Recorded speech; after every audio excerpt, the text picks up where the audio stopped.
output arguments, you can't give the default value, the output arguments. It's not acceptable. That's the in and out. Okay, so now you just create a one workflow. Okay, this is an exercise for you. So create a reusable workflow. Okay, you just give city name as an input argument. Input to the workflow, it has to return a so not city name and goal rate as a output. So simply I'm just using C. So see, if you go to the any PAN card center, okay, just imagine you applied somewhere how 1 week or 10 days back you applied for the PAN card. Okay, so you're going to the PAN card center and you are asking that to that person, so what is the status of my PAN card? Okay, they will ask the number, registration number. That means while you are applying that, there's some number, registration number. So that number is input to that person. Okay, they may write somewhere in the notebook, right? That part, that value, so whatever you're giving the registration number, that is an input to that person. Okay, so whatever that person do, that person may open the application or call to someone else. Okay, we don't need to bother us. We are expecting some value. What is the value we are expecting from the PAN card operator, that means PAN card officer? What is the value we are trying to? What is the value we are expecting? What is the value we are expecting from that PAN card officer? Type in the chat window.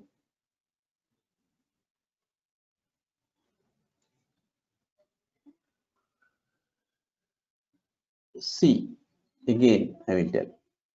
See, there is a PAN card officer. You applied long back, 10 days back, you applied the one PAN card. Okay, you're applying for the PAN card. They gave the some reg number, registration number. Okay, number. Okay. They gave the registration number on that day.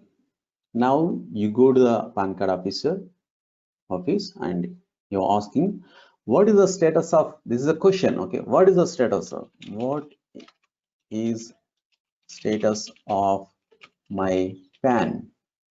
Okay, that is a XAML. Okay, you're asking what is the status of my PAN? What is the current status of my PAN?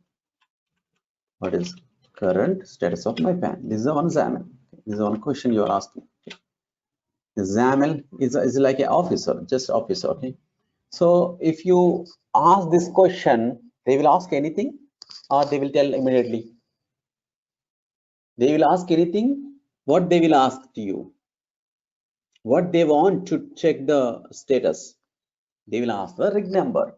They need, okay, the officer need a registration number from you. That's why in this workflow, the in underscore reg number, okay, that is the in argument for that person. Okay, so you are giving the input as a reg number. So will they give any output? What you are expecting? What you are expecting from that officer?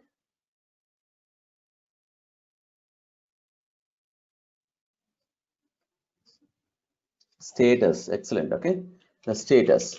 So status is a string. They will tell it's not at CAM or it's not it's a rejected or approved. Okay, so anything they will tell. Okay, status.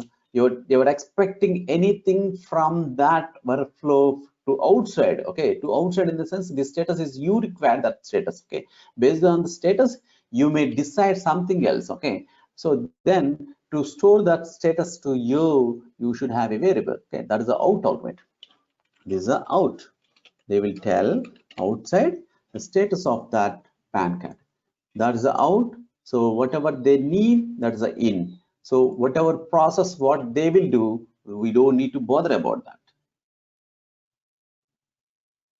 Okay, it's not, we don't need to bother about. So whatever they may call to some other higher officers and check, or they may just go to the website and check, or they may check whatever they have a hard-coded copies, or suppose for example yesterday they got some PAN cards. Okay, they will check in that PAN cards. Okay, so whatever the work, why not bother about, right? Why not bother? We're just giving the input and they will give the output. That's it. That's why so here see folders, we're not bothered about how that is a creating folders. Okay, so what this one, whenever you call, just pass the path and tell me how many number of folders you want to create.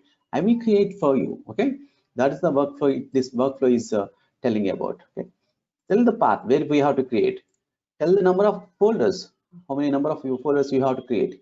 So I don't give any output, but I will create for you. Okay, these many folders in that particular path. That is this is very simple. So if you just understand the real world the problems, so you can understand the real world problems, like a in out is also a like a so here so the registration number, so they may give the the same thing, they may give the something like a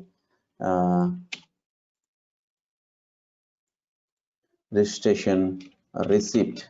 Okay, some receipts, IO receipt. Okay, IO receipt. Okay, so you're giving some receipt, hard copy receipt to this person. Okay, so which they gave earlier. Okay, 10 days back.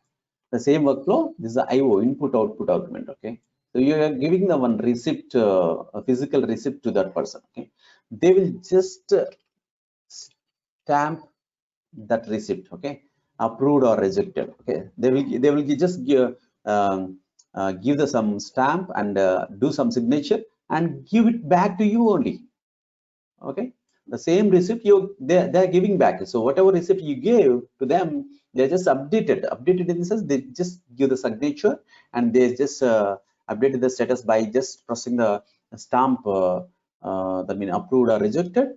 So then they are giving back to the same receipt to you. Okay, that is in and out. So the same thing you're giving, and they are just doing something and they're giving back to the same updated receipt to you. That is in and out. Do you understand? Do you understand in out, in out, in out? Just think about the real time scenarios. Okay, so in out. Okay, now what you have to create a and reusable workflow. So that's will give the, you have to give the input as a, so I will give the, so just send to me, so I will give the input as a city name and it has to give the variable output variable as a rate, as both are strings. Okay, so whatever it do, what it will do, we'll go to the open the Google and type that city name, gold rate in Bangalore today, and that will give this number. Okay, that will give this number. This Bangalore, Chennai, whatever, you have to create a reusable workflow. Okay, that will give the output. Got it? Any doubts?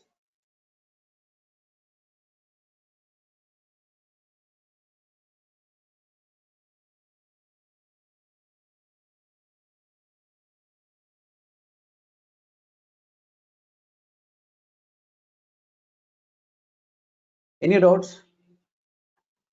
So you're able to do this one, right? You're able to do this one. Now, the second thing is get person names. Okay, so this is a get person names. So I will ask that input underscore number of persons. So how many number of persons I want, and output underscore a list of strings. That means person names. These are person names. So names. If I give this is a 5 or 10 or 100. Okay, this has to give those many person names. Those many person names as a list of strings. It has to return back to me. Okay, got it? So within this, you have to loop those many number of times, open the application, and take that value, the person name, fake name generator person name, and store into this value variable, list variable, and again go to this many number of times and fill this list and get back, send back that list. Okay. Do you understand the second example? Get a person by number. That means number of persons. Get number of persons. Get number of persons. Okay. So this is the one workflow name, and so these are all the I will give the I need 5 names. I need 5 names. Okay, I will give the 5 here. Okay, 5, and I will store this one into the one variable, a list of persons. This list of persons is the one variable in my workflow, and this output will having this 5 names. Okay. I don't know what you're going to write inside the code. Okay, so that's why. So this is a reusable workflow. So you just see this. If you develop for one time, okay, a reusable workflow. So tomorrow I need 500 names. I can reuse this one, right? Whenever I want a single name, the new name, I can reuse this one. Got it? Got it, right? So this is the exercises for you. So a simple exercise. Create a reusable workflow for 2. So if you can do more, just think about that. Create multiple things. Create multiple workflows, reusable workflows. Okay. Yeah, practice more, and also please go through the same recording again today, because it is a very important thing. So what I observed is so unnecessarily see here process. We don't need to create a variables, but the people, some people, they are creating the variables because they don't understand clear picture on that reusable workflows. Here we don't need arguments. Whenever you call, no need arguments. If your Thank you very much for watching this video, friends. So to get more hands-on experience, you can join as a Sky member. Please join this channel.